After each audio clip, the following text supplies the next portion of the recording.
Greetings, everyone. Welcome to another episode of Cybersecurity Weekly. I'm your host, Fred Cobb, Executive Vice President and CISO at Info Systems. With me today, cybersecurity strategist, or shall I say senior cybersecurity strategist, Mr. Rob Ashcraft. Rob, thanks for joining. We've got a great topic today. As you know, and for those of you that have been tuning in, know as well, we've been covering the Center for Internet Security, Critical Security Controls. And we're going to be talking about control number 16 today, about account monitoring, lifecycle management of user accounts. Rob, I'm just going to hand it right over to you right out of the gate here. Let's talk a little bit about best practices around user account control. Sure. And you mentioned a key word there is life cycle of accounts. And so I guess in the same way that we look at data life cycles or even system life cycles, there is such a thing as an account life cycle. And so the idea here is to really proactively manage the life cycle of system accounts and application accounts. From account creation, the account use, dormancy, and the deletion or disablement of the accounts, those things need to be considered and actively managed. So we're reducing risk, reducing unnecessary risk, right? That's within the environment. And so attackers frequently, they can discover, exploit legitimate but inactive user accounts to impersonate legitimate users. And that makes it tougher to identify attack behaviors and that because they're using a legitimate account. So, maybe an account from a former employee or a contractor was in place in his account for them, or a temporary account that was set up for a particular reason, maybe a test account. And so those need to be actively managed and tracked. Couldn't agree more. And you hit on a few very important topics there. And I can't tell you how many times that we've gone into customer sites where we've been asked to look at the Active Directory environment, if it's a Microsoft shop, and we see accounts where maybe the last logged on timestamp was 2 years ago, 3 years ago, 5 years ago. I mean, some of these are outrageous. So you start talking with the customer. What about this particular account? What's it being used for? Oh, that person left 3 years ago. Oh, what was their role here at the company? Oh, they were an administrator, that kind of thing. So you get looking and you've got these admin accounts still hanging out there, or even non-privileged accounts. If they are compromised, there may be some account escalation capabilities of would-be attackers. So it's very important, can't stress enough, that you apply good account hygiene and you manage your accounts. One of the big problems I see, again, is particularly if it's an environment where they have contractors come in, or maybe temp employees, or maybe there's a project going on. So someone needs access into the environment for a period of time. So those accounts get created. Oftentimes they're privileged accounts. Project's over. The folks are no longer there needing those accounts. Guess what happens to the accounts? Sure. They just hang out there. So I guess, Rob, talk about some of the other things more related to maybe the physical pieces and parts of what we're talking about. What can we do?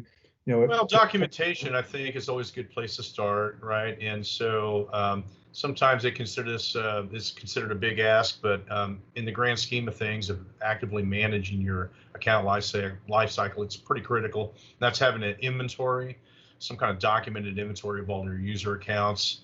So that's really important. Having a documented process for revoking access. So let's say employee leaves the company, or you could be part of vendor management or part of your testing processes if you're setting up accounts to test a new application or something. So, offboarding, vendor management, all those, there needs to be a documented process for revoking access or disabling accounts. And then basically, looking through and finding there's, going through an inventory and looking for accounts that can no longer be associated with a business process or a business owner. So those are some things. One of the things that sort of comes to mind that seems unrelated, but it's still about account access, is locking workstations after a certain period of inactivity. So a couple things there. We'll be back with the Cybersecurity Weekly podcast after we pause for this special message. Security analysts believe cyber attacks will continue to escalate throughout 2020 and are recommending that every company Regardless of industry or size, place immediate focus on cybersecurity training and the tools that will protect you from these attacks. Did you know that you can book a cybersecurity assessment right now with Fred Cobb's team of cybersecurity engineers at InfoSystems? They will help you discover exactly where you are most vulnerable to a cyber attack and make recommendations on how to strengthen your defense in those areas. This is urgent. It's an issue that affects everyone in our community. Visit the InfoSystems website at www.infosystems.biz to request your cybersecurity assessment. Now back to the podcast. There's some native things that people don't always take advantage of that are built into, again, we're sort of focusing on Microsoft here just to provide good examples, but Active Directory is very predominant out there these days. But if you think about it, let's take a service account, if you will. In other words, a service account, something that you're firing up maybe during different times of the day, or maybe it's a service that starts during the startup when the operating system is booting up. So you create these accounts maybe for certain services, certain applications. Sometimes they have to be privileged accounts. They certainly have to have the rights necessary to start a service, in other words, to be associated with that service. Why do administrators make these interactive accounts? In other words, an interactive account being something that you could walk up to a workstation and then type in username and password. It's very easy to create a service account and make that a non-interactive account. You just go into the attributes of the account, you uncheck, use this account interactively, voila. You have an account that can be used as a service account, but it can't be used in any other interactive type connection into the environment or logging into the domain. One other one I'll mention, and I want to turn it back over to you to talk about a couple other things, is the idea of an account expiration. In other words, when you go in and create a user account in Active Directory, let's say it's that project that's going to run from August the 5th to September the 1st. And you're going to have a contractor coming in that's going to be working throughout that time period. Why not go in and set an attribute on the account that says this account will expire at midnight on September the 1st? That's very easy to do when you initially create the account. You don't have to worry about that account being left out there, like you said earlier, in a dormant state with credentials that might be compromised. That account might be privileged. So again, think of every account as an attack vector. You got to get into the habit of thinking like that. Yeah. For sure. Mm-hmm. I suppose one other facet of this that I'm thinking of is the CIS actually recommends requiring multi-factor or two-factor authentication for all user accounts. Again, that can be a big ask, perhaps an environment, but we're coming to a place in data protection and in cybersecurity in general, risk management in general, where we have to use stricter controls, and some things are a little more inconvenient, right? But certainly by applying multi-factor authentication to all user accounts, man, that really puts a big high level of security on those that was not there before. So if something's compromised in the credentials, they're not going anywhere because the MFA will prevent that. Yeah, to your point about multi-factor or two-factor, personally, and I'm not alone, I mean, there's countless articles about if you can do any one thing to make the biggest impact on thwarting someone breaking into the network using credentials, that is to enable MFA.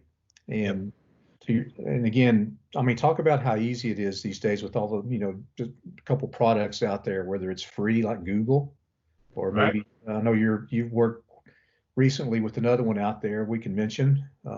Yeah, so Duo is a very good product, the one that we've deployed in many environments, and we like that real well. It plays well with a lot of other applications and uses. Microsoft has an authenticator, so there's all kinds of options available. You can even get into something at a little higher level, like a single sign-on, something like that. But you're right. I mean, there is no silver bullet. We say it all the time. It's all about layered defense, but this is, if you want to swing a big hammer, multi-factor authentication is one of those key security controls that you can add to your environment, especially when you add it to all user accounts. Could not agree more. One of the last things I want to touch on is you should, as part of the overall account lifecycle management or the hygiene that we mentioned early on, there's a variety of tools out there that can help you in this process. In other words, you can do everything from a simple LDAP query. In other words, go into your Active Directory users and computers, fire up an LDAP query, look at things like last logged on timestamp on users, or going to do a query on those accounts that are currently disabled. And if you come back and you have no disabled accounts and you know that people have left the company, or you had temporary folks come in, then chances are that's a problem for you. So you can use tools like AD Manager.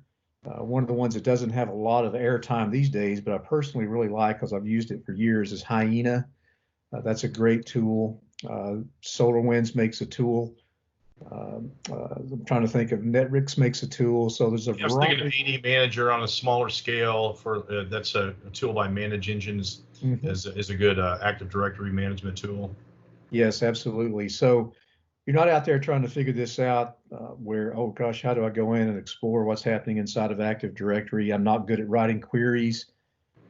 So if that's the case, you don't have to go into Active Directory users and computers and comprise a query. You can simply grab one of these inexpensive tools. In fact, I would encourage that a project be commissioned out there in most environments just to do an AD assessment. Yes. Take one of these tools, take someone, if you're not comfortable doing it, take someone knowledgeable in doing that, have them come in for a few hours, go through your Active Directory database, do some cleanups, do some recommendations, do some identifications of accounts that shouldn't be there. So all that will go a long way in making your environment a much more secure environment. So any final thoughts, Rob? We'll wrap it up, or have you got anything to add? No, all great points. Control 16, the controlling the or account monitoring and the control of the accounts is often overlooked or not thought of as important. It's a little farther down the chain here on the CIS controls, but certainly it is an area of risk that needs to be observed. And of course, administrators, net, and people that are in charge of the security of the environment certainly want to be aware of and addressing. Could not agree more. Rob, thanks for hanging out with me today. Appreciate you covering CSC Control number 16 with me. We've really enjoyed providing this content, and we're going to continue to do so. We appreciate everyone's attendance. We're getting thousands and thousands of hits on the podcast series, and it makes us want to continue to do these and provide additional content. We're going to continue on and wrap up the rest of the CSC 20 in the next 4 podcast episodes, and then we're going to move on. And then after that, we have dozens of other topics we're already working on. Yes, there's plenty of good material out there we want to share with you. So again, thanks everyone for tuning in, and we'll see you next time. Thank you.